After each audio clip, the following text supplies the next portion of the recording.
For 51 weeks, I brought coffee to a woman I never told I loved, and on the 52nd week, her coworker cornered me by the vending machines and said the 7 words that ended the whole careful arrangement. Are you ever going to tell her? I'm Sam Brooks. I'm 34. I drive a delivery route for a medical supply company, and the last stop on my Tuesday night run was always the same. Mercy General, 3rd floor, the night shift nursing station, where I'd drop off the week's supplies at 11 p.m. to a woman named Priya, who ran the floor at night the way a lighthouse runs a coast, steady, constant, the thing everybody else navigated by without ever quite thinking. It started by accident, the coffee. The first Tuesday, a year ago, I'd come in with the supply order and she'd looked so wrecked it had been a bad night on the floor. I'd learn later, a kid in the ICU who didn't make it, that I'd done the only thing I could think of, which was hand her the gas station coffee I'd bought for myself for the long drive home. You look like you need this more than I do, I'd said, and left. The next Tuesday, I brought 2 on purpose. The Tuesday after that, she was waiting for it, and somewhere in there, it became the thing. Every Tuesday, 11 p.m., I'd come up to the 3rd floor with the supplies and 2 coffees, hers with oat milk and 1 sugar, which I'd learned by week 3 and never forgot. And we'd talk for the 10 or 15 minutes it took me to log the delivery, and then I'd drive home, and that was it. That was the entire relationship. 51 Tuesdays of 10-minute conversations over coffee at a nursing station at 11 p.m. I was completely, hopelessly, stupidly in love with her, and I had never said a single word about it. Here's why, and it's not a good reason, but it's the true one. I'd had the big love already, and it had ended in a way that taught me to keep my wanting small. I'd been married, in my 20s, to a woman named Claire, and it had been the loud kind of love, the all-in kind, and when it came apart she fell for someone at her job. It was a whole thing.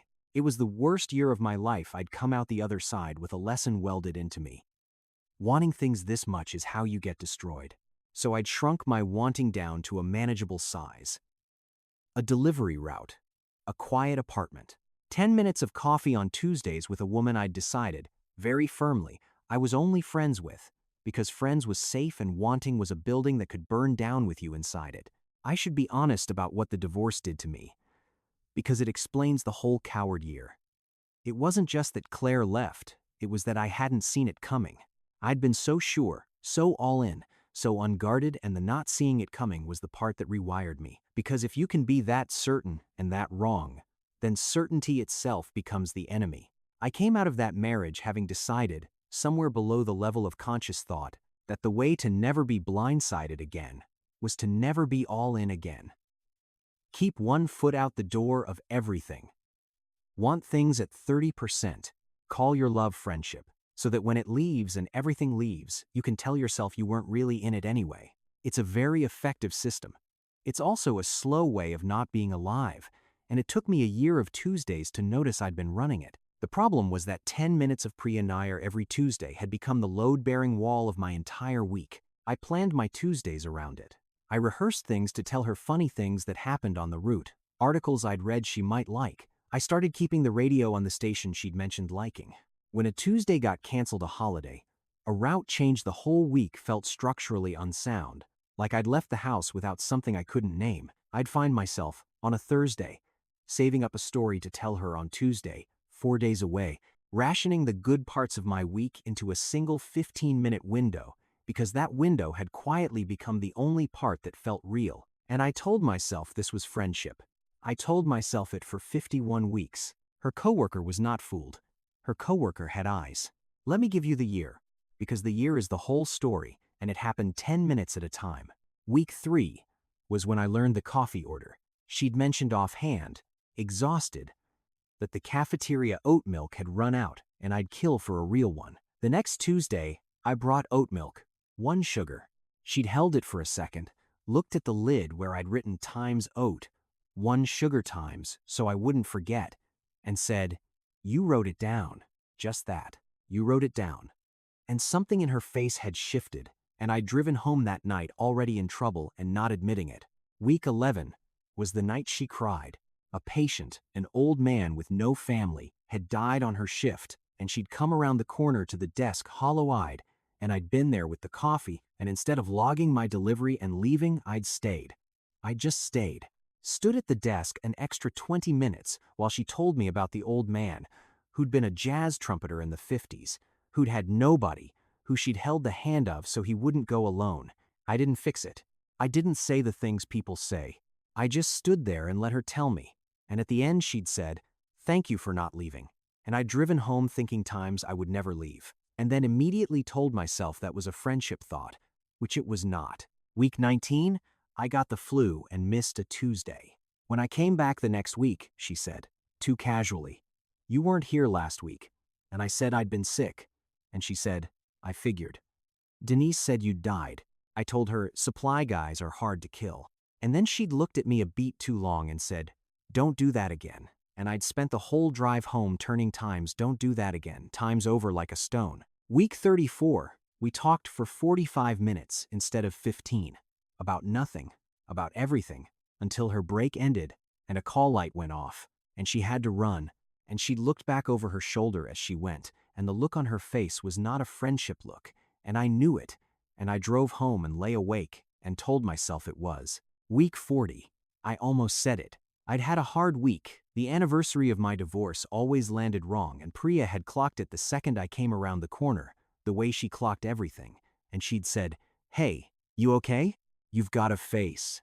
And the truth had risen right up to the back of my teeth times I'm not okay, and the only good thing in my week is right now, standing at this desk, and I think I'm in love with you times, and I'd swallowed it whole, and said long week, and watched her decide not to push, and driven home furious at myself. That was the closest I came, on my own, in 51 weeks. Week 40. And I'd choked. Because here's the thing about keeping your wanting small. It works.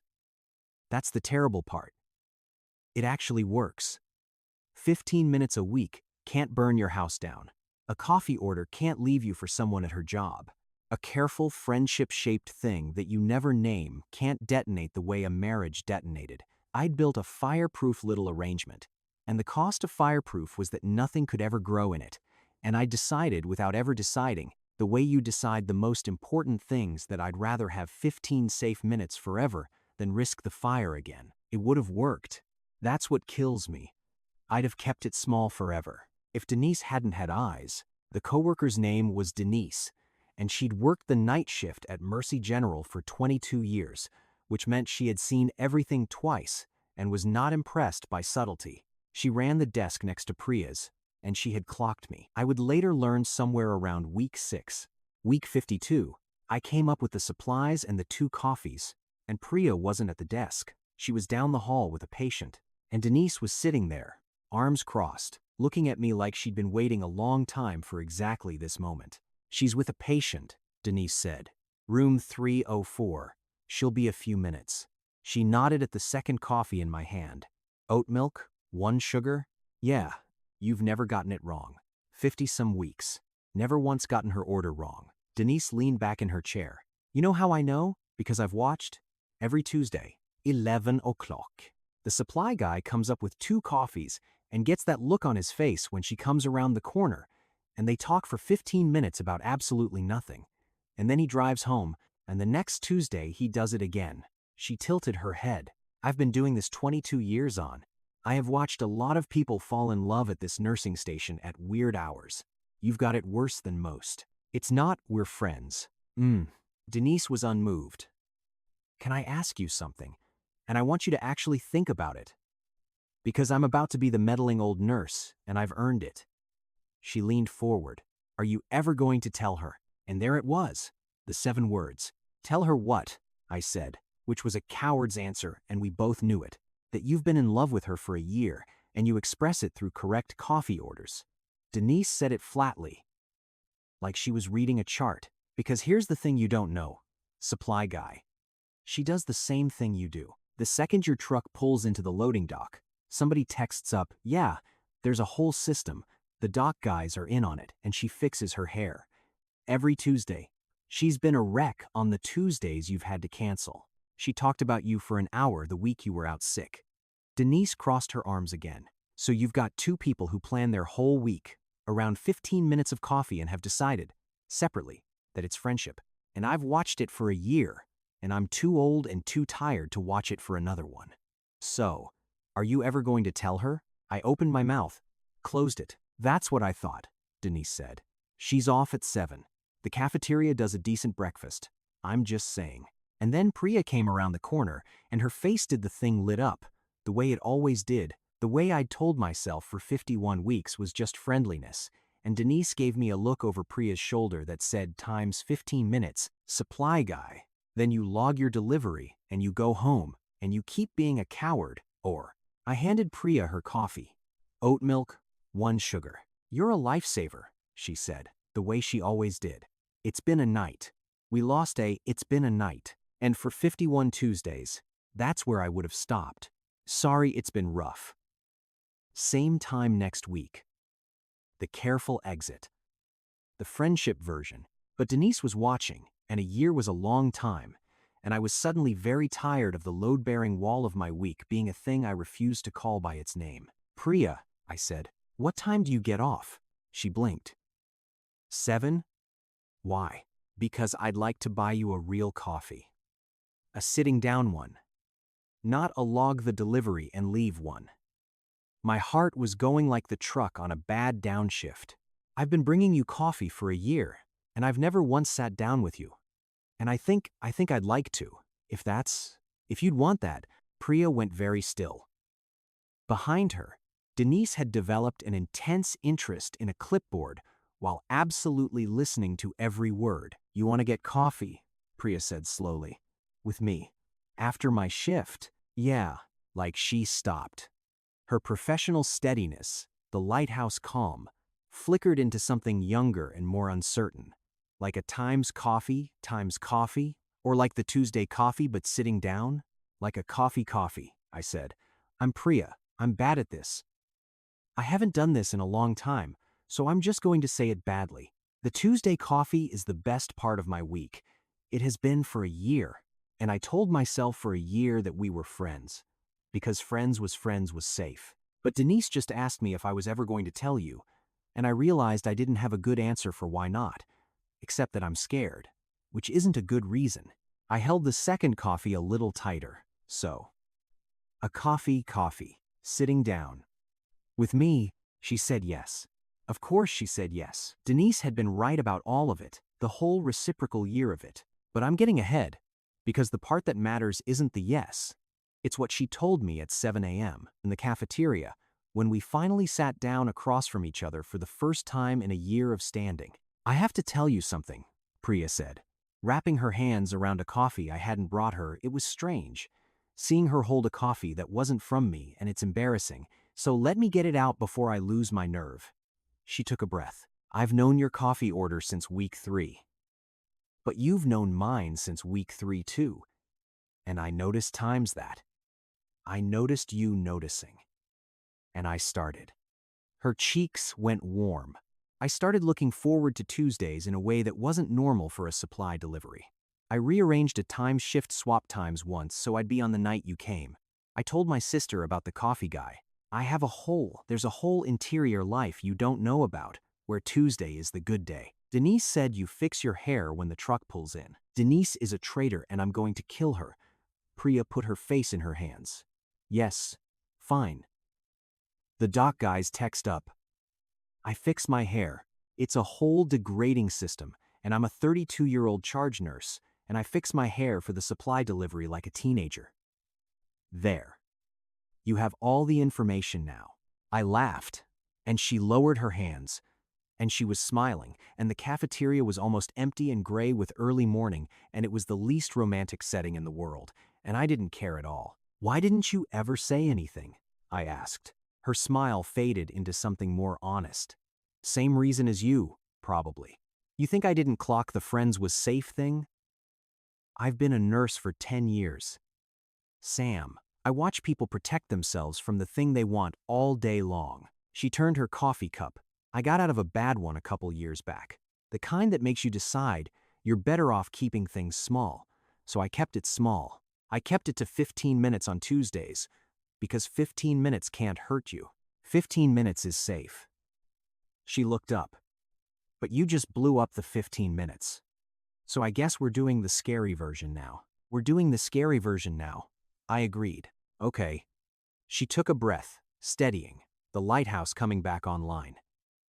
Then I need you to know one thing about me going in. Because it's the thing that ended the last one. I'm a night shift charge nurse. My schedule is insane. I work when normal people sleep. I miss things, weddings, dinners, normal person life. The last guy couldn't handle that I was never available when he wanted me. And honestly, I don't blame him. It's a lot to ask. She held my eyes. So before this goes anywhere, you should know you'd be signing up for a woman who's asleep at noon and awake at midnight and smells faintly of hand sanitizer at all times. That's the actual offer. It's not a great offer. Priya, I said. I drive a medical supply route. My best stop of the entire week is an 11 p.m. delivery to a nursing station. I'm not exactly living a glamorous 9 to 5 myself. I reached across the table, slow, giving her room to pull back, and she didn't, and I took her hand. I've spent a year arranging my whole life around being awake at 11 p.m. on Tuesdays for you. The weird schedule isn't a bug. It's the only reason I ever got to meet you. Her fingers closed around mine. That's a disgustingly good answer for a man who said he was bad at this. I've had a year to think about it. I just never let myself say it out loud. We did it the slow way, because both of us had been burned, and both of us knew the value of slow. The schedule thing was real. It wasn't a sweet obstacle we overcame in a montage. It was a genuine logistical war. She slept when I worked. I slept when she worked. Our first 3 dates were breakfasts at 7 a.m. When she got off shift, me bleary, her wired from a night on the floor. Both of us in that strange dawn world that night shift people live in, and the rest of us never see. I learned that world over the slow months. I learned that night shift nurses are their own country, that they have a whole society that operates while the rest of us sleep, that they're closer to each other than day shift people, because they've all chosen the same strange hours and held the same hands at the same terrible 3 a.m. moments. I learned that Priya carried every patient home with her, that she'd lie awake at noon thinking about the ones on the floor, that the kid in the ICU the night I first gave her my coffee had been weighing on her for a year. I learned she gave more of herself away in a single shift than most people give in a month, and that the reason she'd kept her own wanting so small was that she spent it all on other people and had convinced herself there was none left for her. You're allowed to want things too, I told her once, at one of our dawn breakfasts. You spend 12 hours a night making sure other people are okay. You're allowed to let somebody make sure your time's okay. That's not really how I'm built. I know. I'm gonna work on it. I slid her coffee a little closer, starting with the coffee. You've been handing yourself to that whole floor for 10 years. The least the world can do is get your order right on Tuesdays. She didn't say anything to that. She just looked at me for a long moment. And then she put her head down on the cafeteria table, which I'd learned was what Priya did when something landed too hard to respond to, and I put my hand on the back of her neck, and we sat like that in the gray dawn while the day shift trickled in around us. The schedule war was the real test, and it came about 3 months in, on a night I'll never forget, because it was the night I almost proved her right about being unlovable on a night shift schedule. It was my sister's engagement party. A Saturday, the kind of normal person event that exists in the daylight world, and I'd asked Priya to come, and she'd said she'd try to swap her shift, and then 2 days before, the swap fell through somebody called out sick. She was charge nurse. She couldn't leave the floor short-staffed. So she couldn't come, and I went to my sister's party alone, and my sister, who'd never met Priya, said the thing that families say, "Is she even real, Sam? You've been dating a nurse for 3 months, and nobody's met her. You sure this isn't another one of your safe little arrangements?" And it landed wrong, because it had teeth in it, because it was the exact fear that I'd just traded one fireproof arrangement for another. A girlfriend who was conveniently never available, a love I could keep at arm's length by blaming her schedule. I drove to the hospital after the party. 11 p.m., not a Tuesday, no supplies, no reason. I went up to the 3rd floor and Priya came around the corner and stopped dead because I'd never been there off schedule, and her face did something scared. "What's wrong? Is everything?" "My sister asked if you were even real," I said, "because you've never met my family. Because your schedule keeps you conveniently unavailable, And I drove over here to tell you that I know that's the thing that ended the last one for you, the guy who couldn't handle that you were never there. And I'm not going to be him. But I'm also not going to pretend the schedule isn't hard, because lying to you about it would be worse. I caught my breath. So here's what I want. I want to come to the hospital on the nights I can't have you anywhere else. I want the dawn breakfasts. I want to meet your night shift country. Your 3 a.m. people. I'll bring my whole family to a 7 a.m. diner if that's the only time you're free.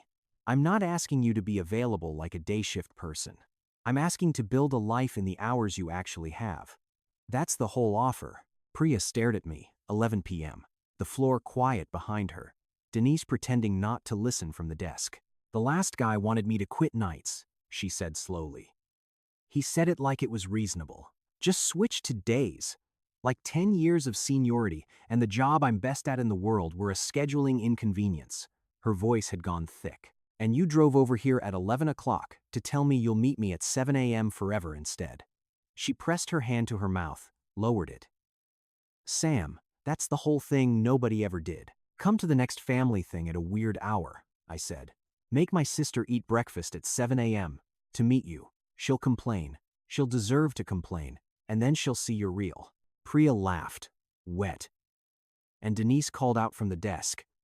He's a keeper, Nair. Stop crying on the charts. And Priya threw a pen at her without looking, and that was the night the schedule stopped being a wall and became just the shape of our particular life. She did come to the next family thing, at a diner, at 7 in the morning, and my sister did complain about the hour, and then she met Priya and shut up about whether she was real, because it's hard to call someone imaginary when they're sitting across from you stealing your hash browns and explaining what a code blue actually feels like. Denise, for the record, took full credit for the entire relationship and continues to this day. 22 years I've been telling people to just say it, she announced at our wedding, into a microphone, uninvited.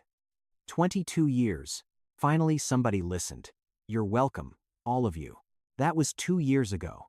I still drive the route.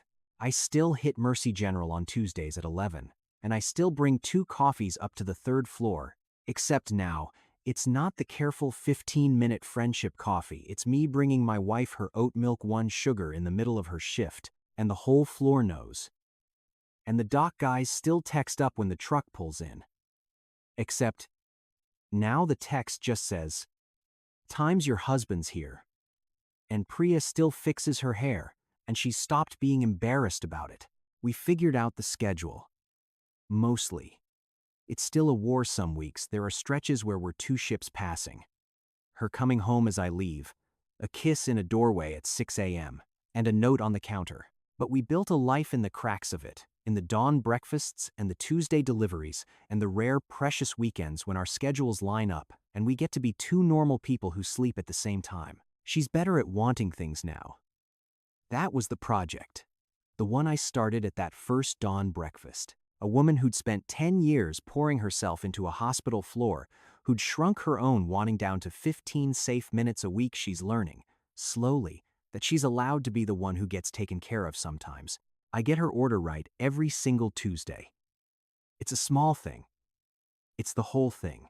And I'm better at wanting things too, which I didn't expect, because I thought she was the project, and it turned out we were both the project.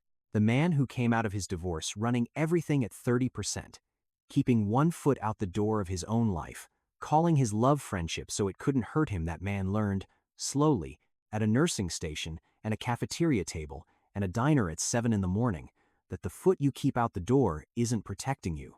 It's just the part of you that never gets to come inside. Priya taught me that, mostly by example. By the way, she gave 100% to a hospital floor every single night and never once kept a foot out the door of a dying man's room. She didn't know how to love at 30%. Being around her, I forgot how to. And it was the best thing that ever happened to me. I think about Denise at the vending machines a lot. Are you ever going to tell her? 7 words.